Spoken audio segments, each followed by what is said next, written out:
Well, from South Sudan, right back here into the studio where I have a gentleman with me. His name is David Auerbach. He is co-founder of an organization called SANITATION, and they specialize in sanitation and a whole host of other, well, very innovative ideas, which he is here to talk to us about. Karibu Sana.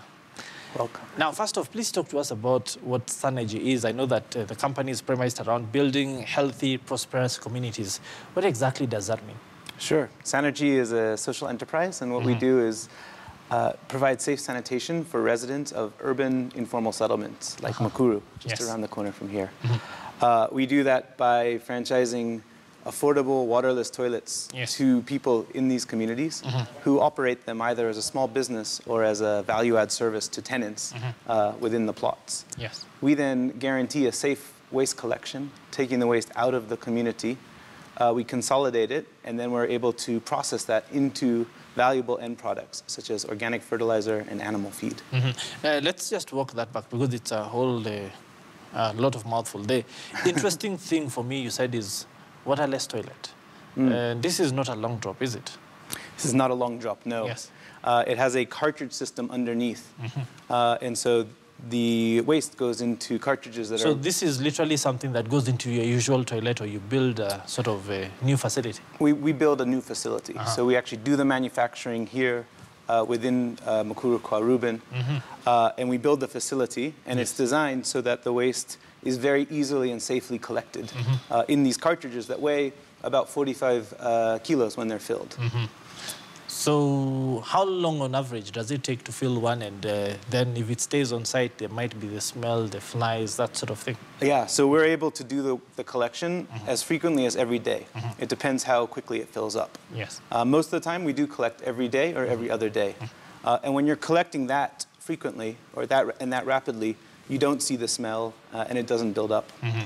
So what's the process here? Not, of course, the technical thing, but I'm trying to imagine having to use one of those.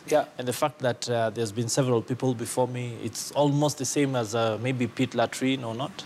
So it's very different from a pit latrine. First of all, there's always an attendant who is welcoming you to use the facility, and it is their responsibility to keep it clean, safe, and open. In fact, they earn an income by doing so.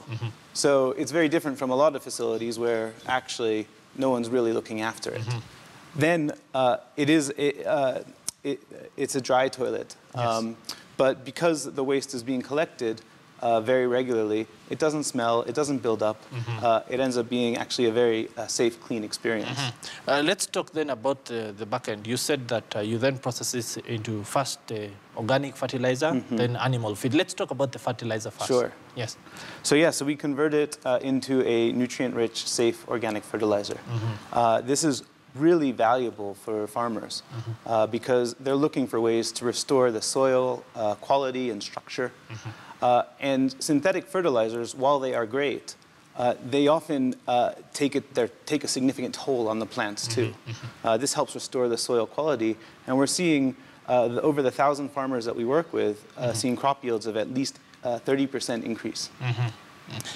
Well, what about, again, the same issues? If you make fertilizer from poop, there's bound to be some sort of a smell or unpleasantness. How do you deal with that? Yeah, well, I mean, the process is actually handled by fantastic engineers that we have on our team. And they ensure that it's safe all the way through. So we're sealing the waste in cartridges. There's no sewage involved, which is often how things like pathogens and chemicals get into waste. And then we're able to safely manage it. And in fact, when you do manage it safely, the smell is not that bad. But even still, as a precaution, we do this quite far away from where people are living. Let's talk about the animal feed. For one of the stories we've carried today, showed the Cereal Millers Association and other guys talking about fortification. Now, what a lot of these guys do is when they do grind the maize out, what the germ that is left and a lot of the other husks and that sort of thing then get processed into animal feeds. And the additive that is mostly used is fish meal and that sort of thing to bring up the protein. So what are you doing that is different? So what we're doing is creating another animal-based protein. So fish meal obviously comes comes from omena or other fish. Yes. And so what we're doing is building up a colony of flies that we're able to raise, harvest, boil, and dry. And the end product for these flies is 50% protein, so it's very similar to omena. But it's actually a more natural diet for chickens in particular, who have scratchy feet, so they can eat the grubs and things like that in the soil. Yes. So we sell that on to the feed millers, and it ends up being a really great product for them, because they're seeing, first of all, that their customers are seeing their pigs and chickens getting much bigger by 30%. Yes. And it's a very consistent, safe, quality product too. You must require hundreds of millions of these little insects to be able to come up with anything substantial to sell. How it must be tough growing these little things. Well, I mean, again, this is why you bring in talented engineers. But raising this colony, I mean, it's actually something that we've been able to successfully do. And you know, right now we're in the process of expanding this really significantly. So, of all the things we've been able to talk about, you've actually been able to commercialize the entire chain. Yes. Wow.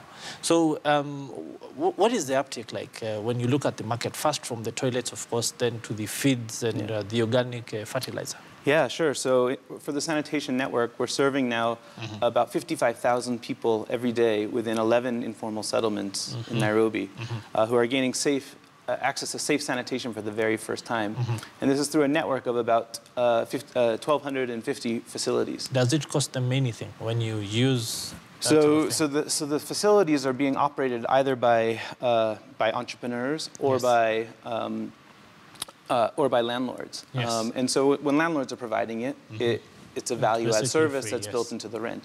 When the commercial operators are running it, they charge you as business. But you know, as you know, I mean, with pit latrines and other facilities, people are already paying for that, and it's not a good experience. Yes. So finally, in closing, of course, right across the country, right across East Africa, right across Africa, the challenges of sanitation, nutrition for animals, and of course organic fertilizer are still out there. Yeah. Are there ways that you can innovate to take these away from the slums and into the rural setting? So, yeah, so I mean, right now, we're focused on the slums. I mean, this is where you're seeing the most significant population growth. Nairobi slums grow at about 7% per year, and there's over 2 million residents there. There's a lot of people who need serving, so we're focused on that.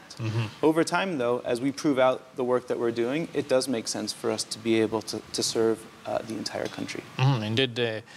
Well, David, we have to cut you short right there, but thank you very much for taking the time to talk to us. It should be interesting coming in and seeing what the horseflies look like in the colony. I'm sure it's millions and millions. Thank you very much for your time. Thanks, Peter. Okay.